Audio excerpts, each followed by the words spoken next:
Donald ট্রাম্পকে হত্যা করতে পারলে পুরস্কার দেওয়ার দাবি করেছে ইরান ভিত্তিক সশস্ত্র গোষ্ঠী আইআরজিসি।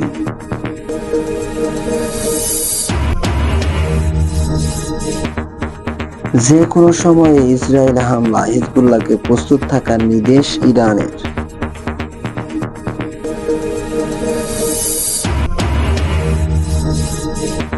কুয়েতের মাটিতে রাডার ব্যবস্থা ধ্বংস করল ও সেনা নিহতের দাবি ইরানের।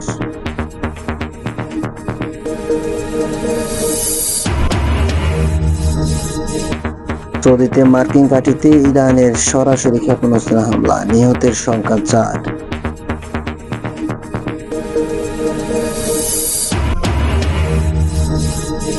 হরমুজ প্রণালী নিয়ে বড় ঘোষণা করে দিল ট্রাম্প, শুনে ফুঁসল ইরান। পশ্চিম এশিয়ার যুদ্ধের এবার নতুন মোড়।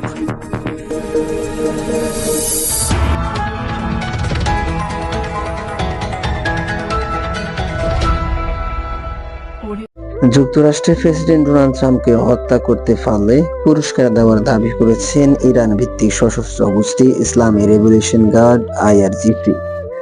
ইসলামপন্থী সংগঠনটি গত বৃহস্পতিবার এক বিবৃতিতে দাবি করে, ট্রাম্পকে হত্যা করতে সক্ষম ব্যক্তি, প্রতিষ্ঠান বা গোষ্ঠীকে $1 কোটি পুরস্কার দেওয়া হবে।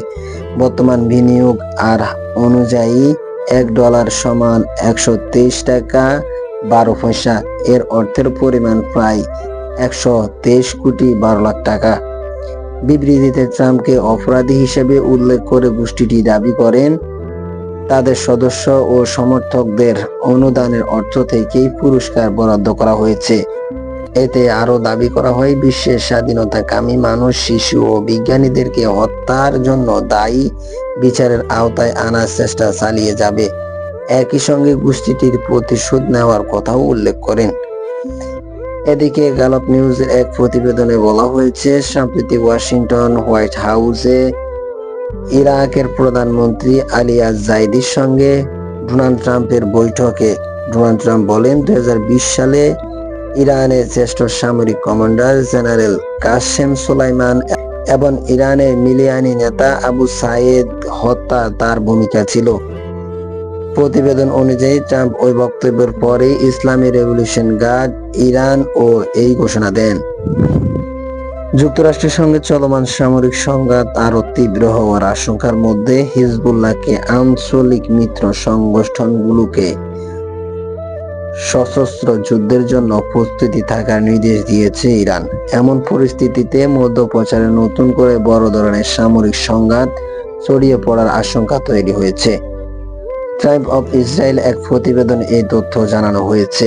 লেবাননের প্রভাবশালী সংবাদপত্র দিয়ার আল ওয়ার্ল্ড এর বরাত দিয়ে প্রতিবেদনে বলা হয়েছে, তেহরানের সাবেক ইরানি সর্বোচ্চ নেতা আয়াতুল্লাহ খামেনি জানাজার পাশে অনুষ্ঠিত একটি গোপন বৈঠক ও বিশেষ গুরুত্বপূর্ণ সিদ্ধান্ত নেওয়া হয়।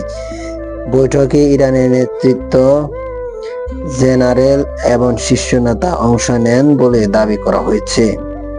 বৈঠকে মিত্র সংগঠনগুলোকে জানানো হয়, বর্তমান পরিস্থিতির অপেক্ষার সময় শেষ হয়ে আসছে। সম্ভাব্য সব ধরনের সামরিক পরিস্থিতির মোকাবেলার প্রস্তুত থাকার এখন তাদের প্রধান আগ্রহী। গত মাসে পাকিস্তানের মধ্যস্থতায় হওয়া প্রাথমিক শান্তি চুক্তি ভেঙে যাওয়ার পর সাম্প্রতিক যুক্তরাষ্ট্র ও ইরানের মধ্যে নতুন করে রক্তক্ষয়ী সংঘাত শুরু হয়েছে। রাতভর চালানো মার্কিন বিমান হামলা ইরানের 8 জন নিহত হওয়ার খবর পাওয়া গেছে। তার জবাবে ইরান আইআরজিসি, জর্ডান ও কাতার, কুয়েত থাকা মার্কিন যুদ্ধ বিমান ও রাডার ব্যবস্থাকে লক্ষ্যবস্তু করেছে। অন্যদিকে কুয়েত জানিয়েছে যে ইরানি ড্রোন হামলা তাদের একটি ফানি শোধরানো ক্ষতিগ্রস্ত হওয়ার পাশাপাশি বেশ কয়েকজন সেনা জখম হয়েছে।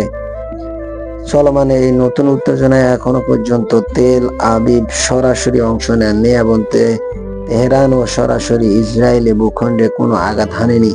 তবে ইরানি কর্মকর্তা হিজবুল্লাহকে যে কোনো পরিস্থিতির জন্য সর্বোচ্চ সতর্ক থাকার নির্দেশ দিয়েছেন, যে আগামী দিনে যুদ্ধটি আগে যে কোনো সংঘাতের চেয়ে অনেক বেশি মারাত্মক ও বিস্ফোরক হতে পারে।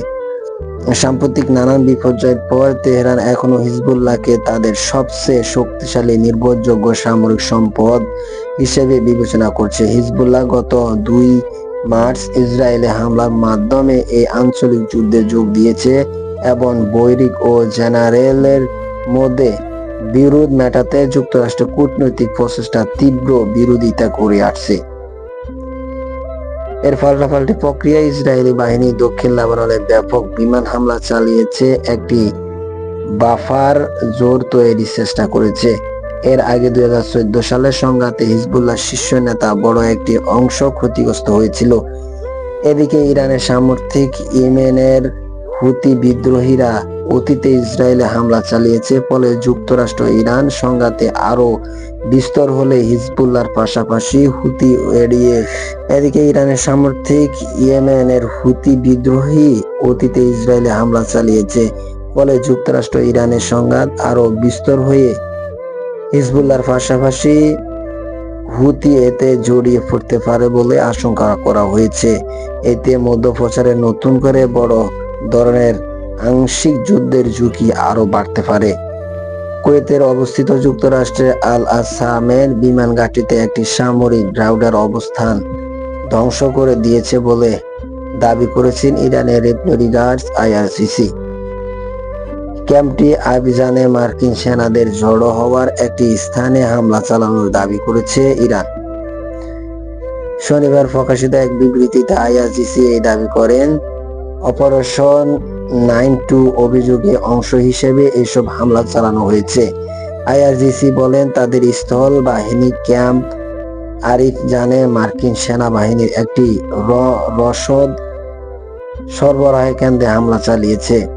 এতে কয়েকজন মার্কিন সেনা নিহত হয়েছে বলেও দাবি করা হয়েছে।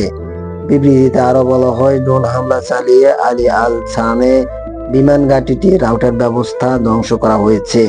ইরানি বাহিনী একটি অস্ত্র রক্ষণাবেক্ষণে ব্যক্ত ও ড্রোন রাখার একটি স্থানে হামলা চালাচ্ছে।